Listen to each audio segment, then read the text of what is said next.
Assalamualaikum warahmatullahi wabarakatuh. Perkenalkan, nama saya Reva Fitriana Putri Sonya dari kelas 11 IPS 2, absen 22.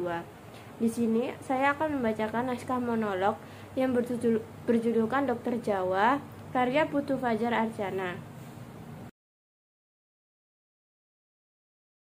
Dokter Rahayu bertugas di sebuah desa terpencil, jauh dari ibu kota kabupaten. Perlu waktu hampir 2 jam naik perahu motor. Ongkos perahu dari ibu kota kabupaten bisa sampai 1 juta rupiah, melintasi sungai dan rawa-rawa penuh buaya.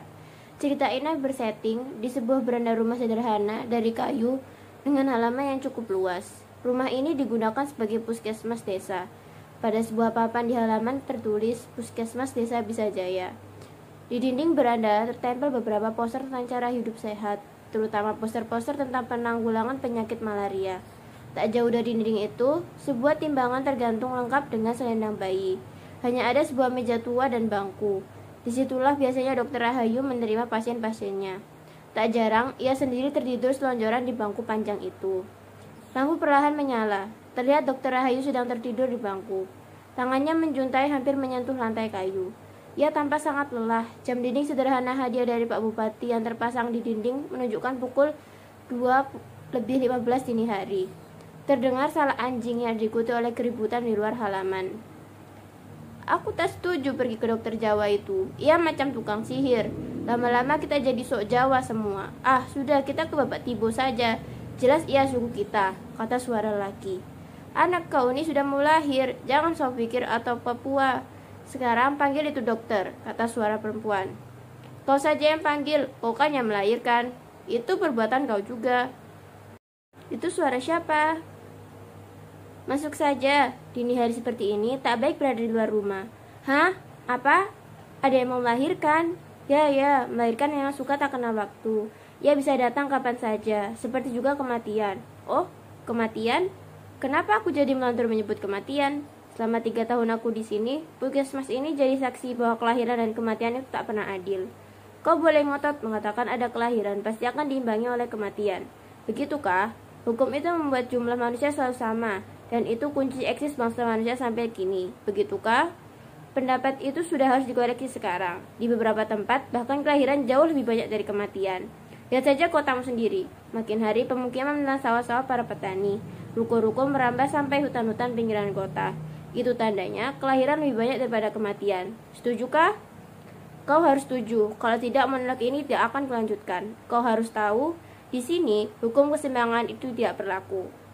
Sebagai orang Jawa yang mewarisi ajaran harmoni dan para tetua, aku merasa dibenturkan pada kenyataan pahit yang berbeda dengan apa yang pernah diajarkan. Aku jadi saksi, setiap kesakitan di sini hampir selalu berakhir dengan kematian. Kau tahu, terkadang aku merasa gagal sebagai dokter. Seharusnya aku bisa menjadi pencegah kematian. Aku tahu aku bukan malaikat, tetapi kegagalan demi kegagalan membuatku ingin meninggalkan profesi ini, kembali jadi manusia biasa, sehingga tidak harus memikul beban profesi seberat ini. Ah, kau sih enak, duduk-duduk saja menyaksikan aku bekerja keras berlatih jadi dokter daerah terpencil. Itu yang di belakang malah pakai ketawa. Kalau para juri sih pasti serius atau pura-pura serius supaya honornya cepat cair. Hahaha. Tapi mungkin ini sudah takdirku, bisa tampil di depan publik nasional seperti ini. Jangan pula kau memasang rasa iri ya. Hei, siapa di sana? Bapak, Mama, masuk saja sini. Kesini sudah, jangan lama-lama di luar sana. Ini puskesmas satu-satunya di sini. Aku tahu, aku bukan malaikat pencelamat. Tetapi setidaknya bayi dalam kandungan itu punya kesempatan menghirup udara segar di desa ini. Kalian berdua sudah tahu, bayi yang lahir di desa ini belum tentu selamat. Bahkan sudah lahir pun banyak tak punya kesempatan jadi kanak-kanak. Itu anak Bapak Wangga yang tinggal dekat dermaga tadi pagi meninggal. Si Sarce, anak Bapak Koga yang dulu lucunya minta ampun waktu lahir 2 hari lalu juga tiada. Kau tahu, sejak seminggu lalu sudah ada 61 anak meninggal di desa ini. Kau pasti sudah dengar, kabar buruk ini sudah viral di media sosial, sebelumnya juga dimuat bertubi-tubi itu di koran. Katanya, Bapak Presiden sudah tetapkan ini sebagai kasus gizi buruk terburuk sepanjang sejarah modern bangsa ini. Kalau aku boleh cerita, begini. Tapi kau harus janji, jangan viralkan ini di medsos ya. Ya, semua janji. Ah, bagus sudah. Begitu sesama rakyat harus saling menjaga ya, apapun suku dan agamanya.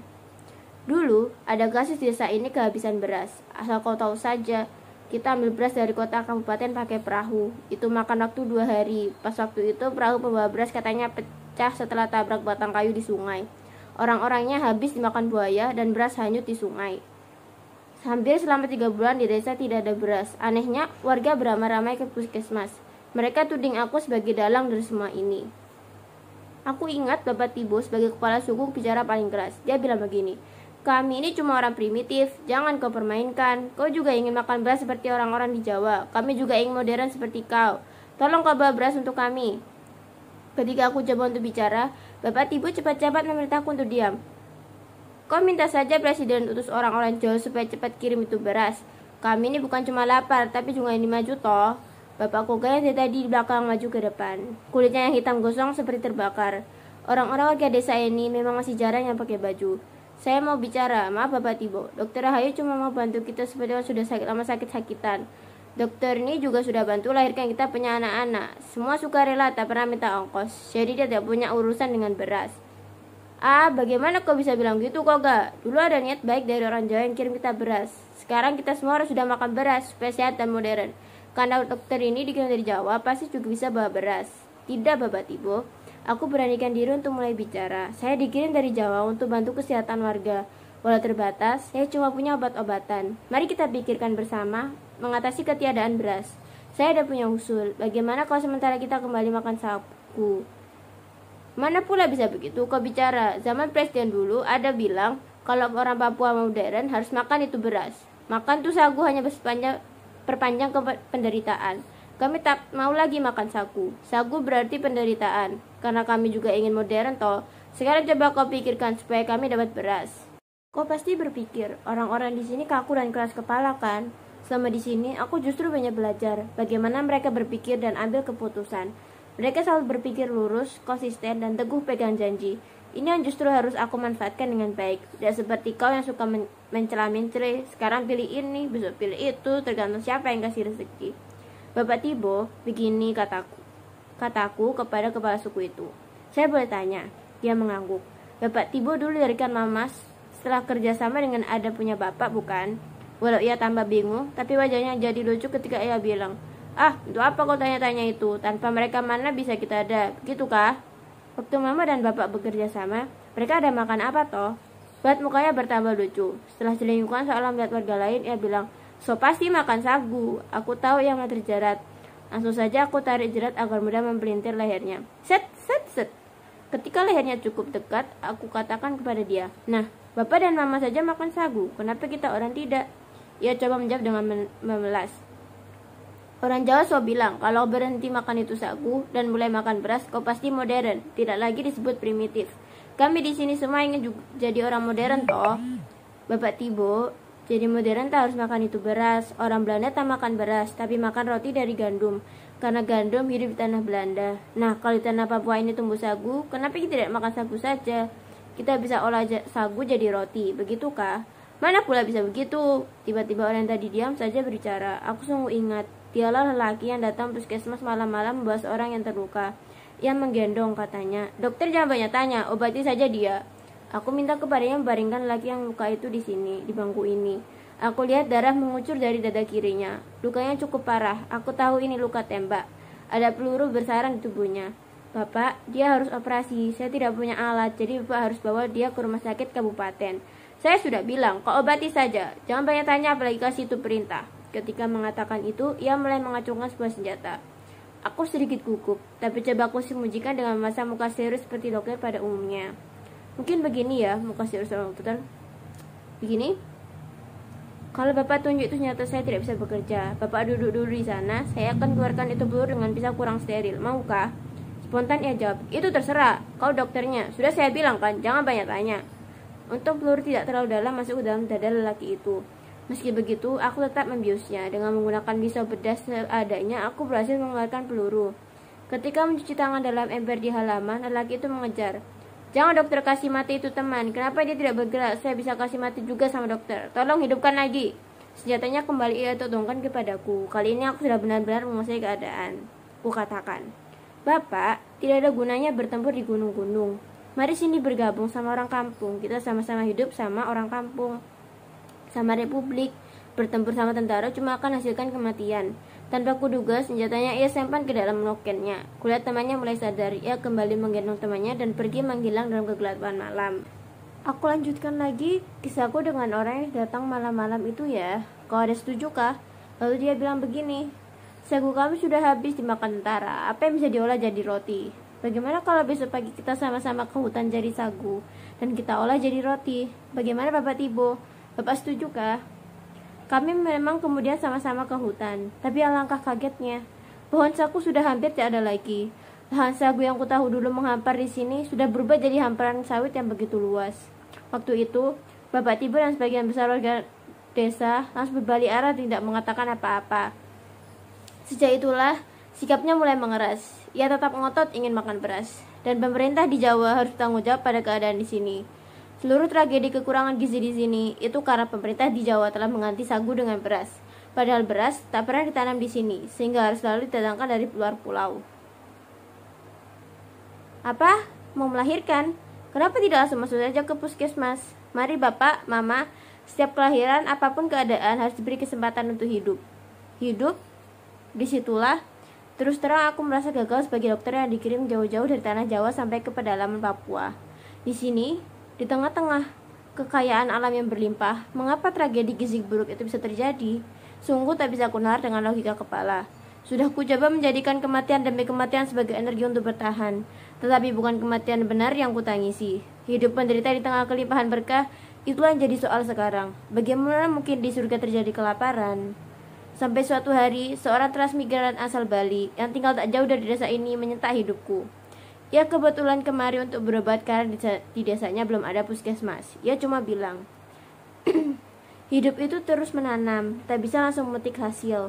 Kalimat ini begitu sederhana, tetapi membuatku berpikir sepanjang malam. Warga di sini dulu memang sebagian hidup dari menangkap ikan di sungai dan sebagian lagi mencari sagu untuk dijual. Tapi setelah sungai tercemar karena limbah sawit dan pohon sagu menyusut karena pembukaan perkebunan, kehidupan warga benar-benar morat-marit. Dengan sedih harus kuceritakan kepadamu. Duh, anak-anak cuma disuguhi batok dan sabut kelapa muda. Para orang tua cuma makan buah nipah yang banyak tumbuh di rawa-rawa. Itu pun kalau masih ada. Itulah seperti yang sudah kau baca kemudian di koran-koran dan viral di media sosial. Desa ini dilanda bencana gizi buruk. Aku merasa harus bertanggung jawab atas kejadian ini. Rencana semula ingin pulang ke Jawa tahun ini untuk menjenguk ibu yang makin uzur, aku batalkan. Aku merasa di sini bersama-sama warga. Melalui segala kesulitan, kebersamaan jauh lebih dibutuhkan dalam kesengsaraan hidup. Aku tahu Bapak Tibo tidak pernah sepaham denganku, tetapi di ujung penderitaan hanya kebersamaan yang bisa menyelamatkan hidup kita. Dokter Rahayu, katanya suatu hari, masih untung kami punya dokter. Beras tidak penting lagi karena kami bisa hidup dari apa saja. Ini kami ada buah hipere. Kami tahu dokter juga sudah lama tidak makan beras. Silakan dokter. Aku kaget bukan main. Ia bawakan aku segenggam ubi. Ini makanan paling mewah di saat-saat begini. Belum sempat aku tanyakan dari mana ia peroleh hipere itu, Bapak Tibo berkata lagi, nanti malam kami ada gelar bakar batu. Kami undang dokter ke desa. Setelah itu, Bapak Tibo pergi begitu saja. Aku berdiri terpaku di halaman puskesmas. Kepala suku yang kupikir kaku dan main kuasa itu menyimpan kebaikan yang selama ini tidak pernah diperlihatkannya. Sepanjang hari itu, aku berpikir, tradisi bakar batu biasanya digelar sebagai ucapan rasa syukur dan menyambung tali silaturahmi warga. Berarti ada hal istimewa yang sudah terjadi.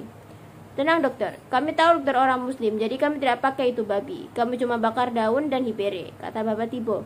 Ia menyambutku di gerbang kampung. Sebelum benar-benar tiba di tengah desa, aku bertanya kepada Bapak Tibo, Bapak, jika boleh tahu, dari mana seluruh hipere yang pakai bakar batu? Bapak Tibo hanya tersenyum. Ia tak segera menjawab. Pria berbadan kekar walau usianya sudah di atas 60 tahun itu cepat-cepat menuntunku ke dalam kerumunan warga. Di tengah-tengah kampung, warga membuat lingkaran mengelilingi api. Mereka sedang membakar batu sebesar genggaman orang dewasa. Kau pasti tidak kenal upacara bakar batu kan? Kalau belum tahu juga, sekarang mudah. Silakan klik situs pencarian di internet. Silakan baca ya.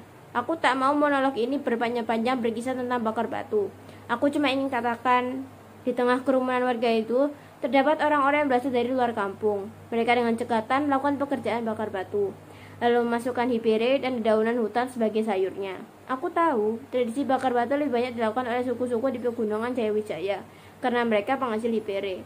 Di antara kerumunan warga lokal yang malam itu tanpa baju, tiba-tiba aku menangkap sosok-sosok berbeda. Seseorang di antaranya aku kenali sebagai transmigran asal Bali.